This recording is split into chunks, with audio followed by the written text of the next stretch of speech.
Morning.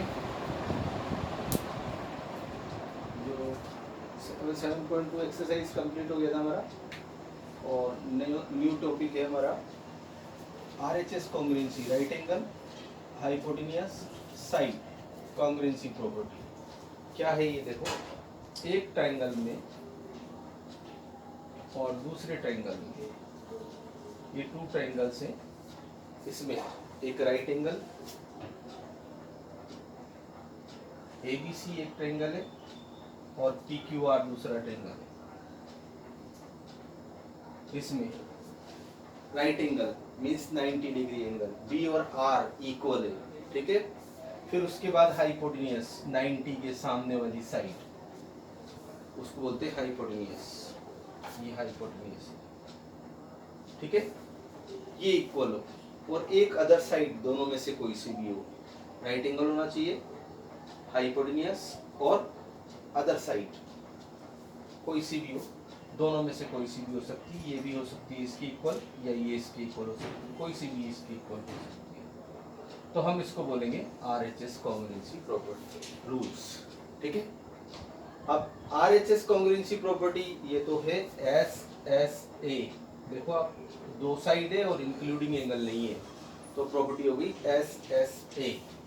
पर ये तो होती नहीं है, ये तो नहीं होती है, तो फिर इसलिए इसको एक अलग से नाम दिया है RHS। SSA नहीं होगी, 90 के अलावा अगर कोई सा भी अगर एंगल होगा तो side side angle congruency property नहीं होगी। फिर कब होगी? तब एंगल 90 का हो और हाइपोटेन्यूज हो और एक साइड और हो, तब। ऐसा नहीं हो ये दोनों साइड है और इंक्लूडिंग एंगल है, तब तो कौन सी प्रॉपर्टी लगेगी? SAS। पर अगर टू साइड से और एंगल इंक्लूडिंग नहीं है तो फिर लगेगी RHS। अगर RHS मतलब राइट एंगल नहीं है तो फिर वो प्रॉपर्टी नहीं लगेगी, ठीक है। ओके, तो लिख लीजिए आप, रूल्स लिख लीजिए इसका। If in two right triangles the hypotenuse and one side of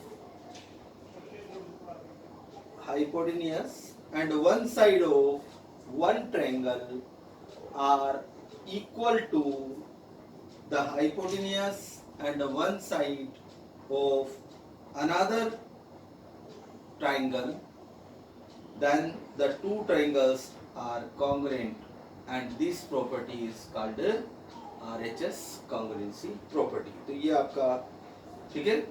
अब इसमें हम एक्सरसाइज में आते हैं। ये आपको अगर आपने नहीं लिखा है तो ये पेज नंबर 126 पे है, वहां से लिख लेना, ठीक है। अब आते हैं हम इसमें, आप लोगों को फर्स्ट क्वेश्चन है, देखिए इधर, इसमें एक एक क्वेश्चन ही काफी लंबे लंबे क्वेश्चन है, तो आप लोगों को करना पड़ेगा। देखते हैं कैसे, एक क्वेश्चन ही बड़ी मुश्किल से होगा। तो देखिए आप, फर्स्ट क्वेश्चन, मीडियन वगैरह की डेफिनेशन तो लर्न कर रखी है ना आप लोगों ने, ठीक है। मीडियन क्या होता है? मिड पॉइंट को अपोजिट वर्टेक्स से ज्वाइन करते हैं तो मीडियन होता है। और अल्टीट्यूड किसको बोलते हैं? एल्टीट्यूड। एल्टीट्यूड होता है the perpendicular drop from vertex to opposite side, ठीक है।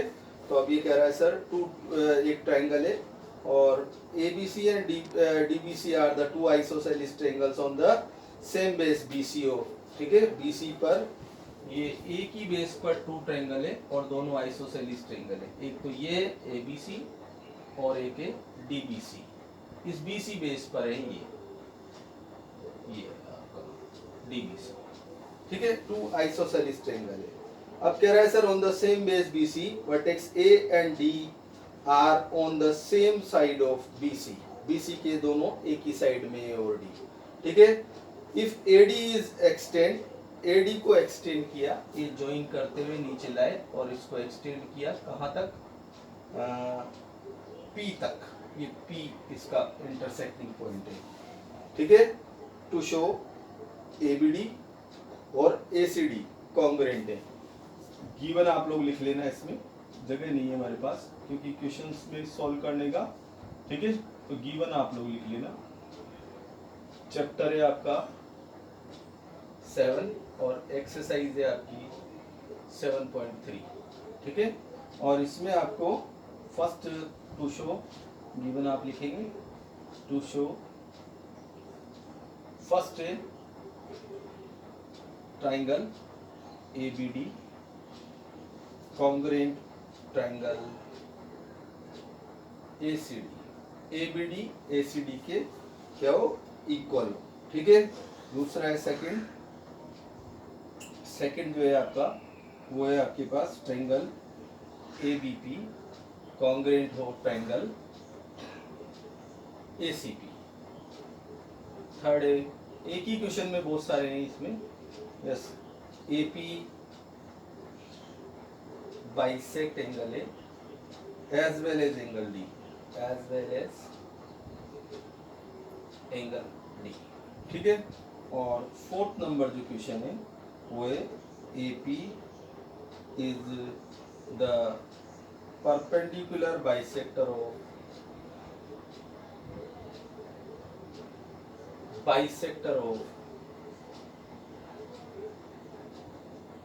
Angle D, perpendicular bisector of BC, BC पर ही परपेंडिकुलर बाइसेक्टर। तो सबसे पहले देखिए इधर, ये साइड इसके इक्वल है, ये इसके इक्वल है, तो हमको जो ट्राइंगल दिए हैं देखो इधर ए बी डी और ए सी डी, ये अलग से डायग्राम बना रहा हूँ। इसमें 3 एलिमेंट आपको कहाँ दिख रहे हैं, देखो कौन सी प्रॉपर्टी लगेगी, ए बी डी और ए सी डी, ये इक्वल है, ये भी इक्वल है, और थर्ड एलिमेंट कॉमन है, तो कौन सी प्रॉपर्टी लग गई, साइड साइड साइड, ठीक है। तो चलिए प्रूफ लिखते हैं। In triangle A B D and triangle A C D, A B D और ए सी डी में, ए बी डी और ए सी डी में, ठीक है, इन दोनों ट्राइंगल में अगर आप लोगों को 3 एलिमेंट दिखते हैं, क्योंकि ये गिवन है, ए सी गिवन है, आइसोसेलेस ट्राइंगल है, इसलिए ये दोनों साइड इक्वल है, गिवन है।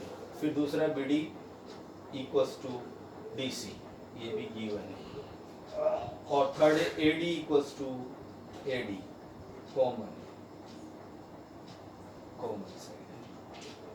So triangle A B D congruent triangle A C D by property का नाम बोलो, side side side, side side side congruency property. और एक बार ट्राइंगल कॉन्ग्रुएंट हो जाए तो उसके बाकी के पार्ट्स भी इक्वल हो जाते हैं, तो ये वाला एंगल इसके इक्वल लिख देंगे। सो एंगल यहाँ लिख लीजिए, so angle B A D, इसको बी ए डी की जगह मैं बी ए पी भी बोल दूंगा, ठीक है, बी ए डी और बी ए पी, ठीक है, ये भी बोल सकता हूँ मैं, क्योंकि एक ही ट्राइंगल है, उसी लाइन को ए डी बोलो चाहे ए पी बोलो, वही लाइन है, तो ये हम जब यूज में लेंगे तब इसको बोलेंगे बी ए पी, ठीक है।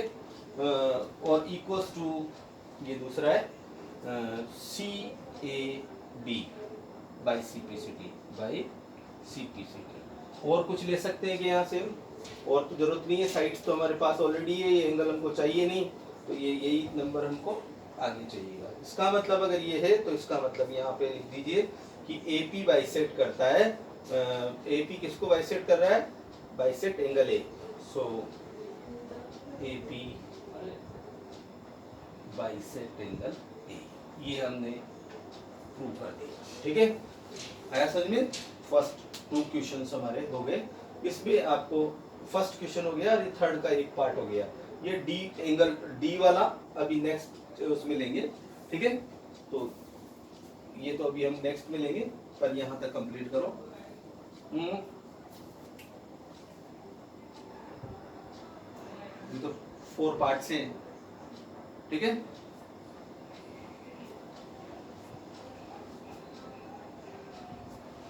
फाइव मिनट लगे,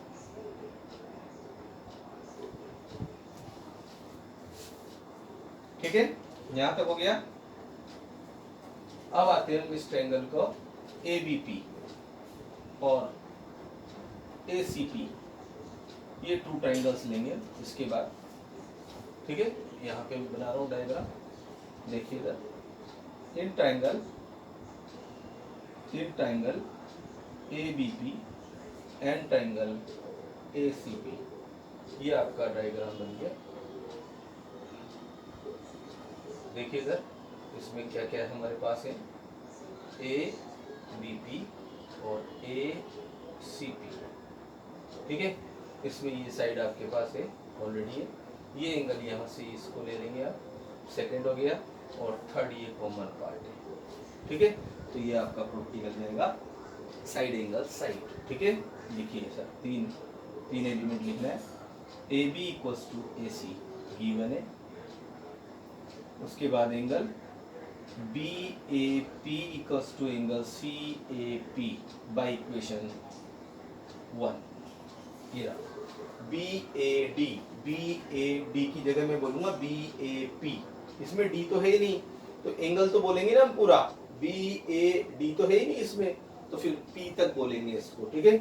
और ये हो गया आपका सेकंड एलिमेंट। एक एलिमेंट और लिखना है, AP equals to AP common side.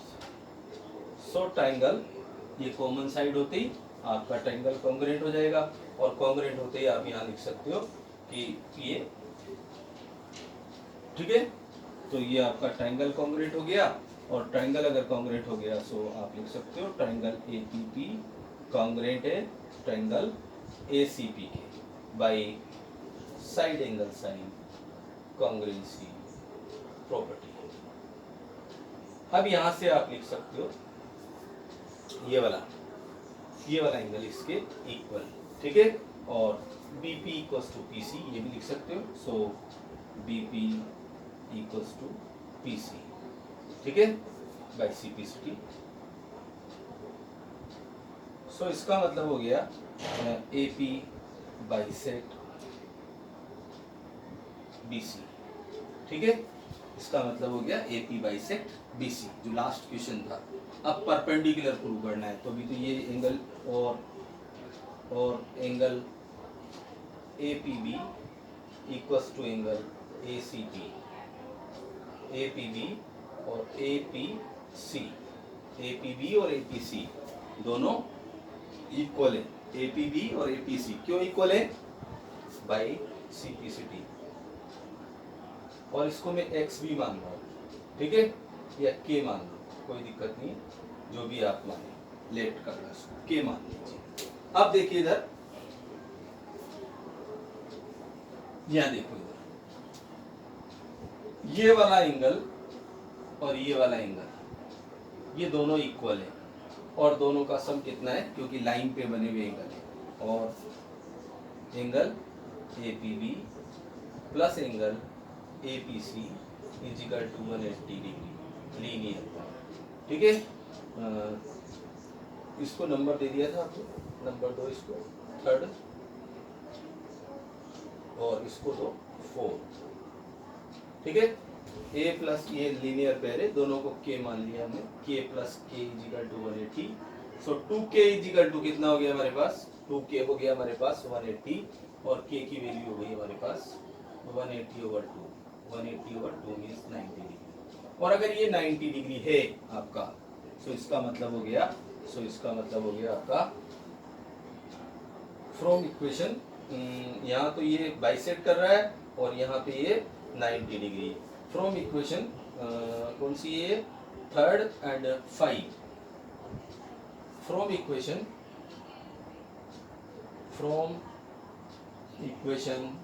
Third and 5, AP is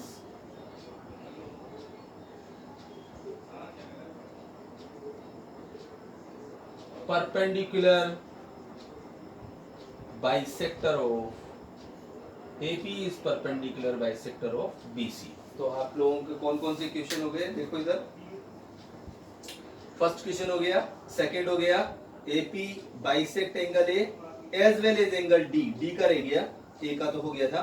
AP is the perpendicular bisector of BC, तो AP इज परपेंडिकुलर, इससे तो बाइसेक्टर हो गया, और इससे परपेंडिकुलर 90 डिग्री हो गया, तो AP is perpendicular bisector of BC।